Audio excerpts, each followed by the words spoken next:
everyone. So truth is you can generate more revenue, but you've got to do this one thing first. My name is Corey Logaitis. I am a strategist, coach, and professional speaker, and I help business owners reduce their overwhelm. In the next 5 to 8 minutes, I'm going to be sharing the number one mistake that I see small business owners make day in and day out that prevents their growth and has them working nonstop. Now, if you want to hear not just one, but 5 of these key mistakes, as well as have the opportunity to double your revenue even during a recession, right now you're going to want to go ahead and stop, click the link. I'm going to actually add a comment below right now with a link to sign up for a free online training I am doing this Wednesday at 1 p.m. Eastern time. It's how to double your revenue during a recession while taking Fridays off. And I'd love to see you on there. So go ahead and add this link really quick. Perfect. There you all go. So it's there and waiting for you. So let's talk about that number one mistake, right? So first and foremost, this is the number one thing that you have to do no matter what if you are looking to grow your revenue. This one thing has to happen first, and I'm going to share a quick story to kind of illustrate how it works. So not so long ago, sometime last year, I was working with a client who was brand new working with me, and she was in the real estate industry. One of the very first things that I always have my clients do is we do an analysis of where all of their prior customers came within the last 365 days. And then we also look at where they spent their money, whether it be their marketing dollars, their inventory, their storefront. We look at their entire P&L. And in doing this exercise for this one client, one thing stood out greatly, and it was in her marketing budget. So we were looking at where specifically she had spent her money in her advertising. And during that year, she had spent over $8,000 on a bus bench. $8,000 on a bus bench, just that traditional signage. I had her, face on it. It was branded. No kind of call to action message or anything on it, just primarily a branding piece, which is fine. But then I asked the question, did this bus bench bring any of your clients within the last year? And when she actually went through and she looked at all the information, sure enough, that $8,000 spent did not result in one of the customers that ultimately ended up using her, real estate services that year. Now, the reason that I bring up this story is because it goes to show how important it is on a regular basis that you are tracking your KPIs, or key performance indicators.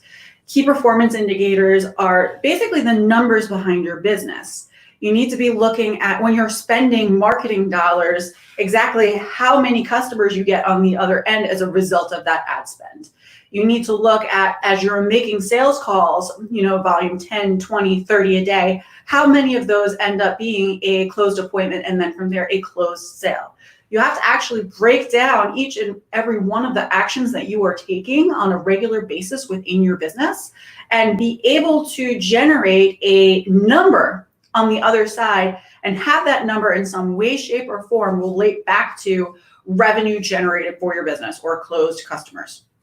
Without doing this, and more times than not, when I'm working with a small business owner and it is a new coaching relationship, they're not tracking any of this information.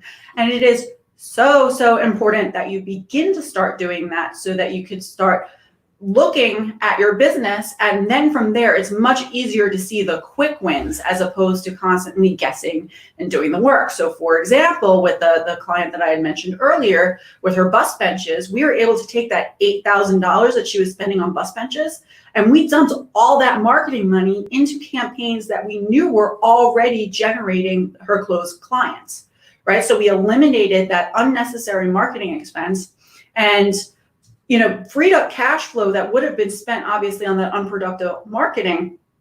And we're able to direct it in a way where we are able to amplify her visibility in a different media and then basically double the amount of clients that she had, because that campaign was already working for her. We just redirected funds from something that wasn't working into it, and we're able to scale it from there.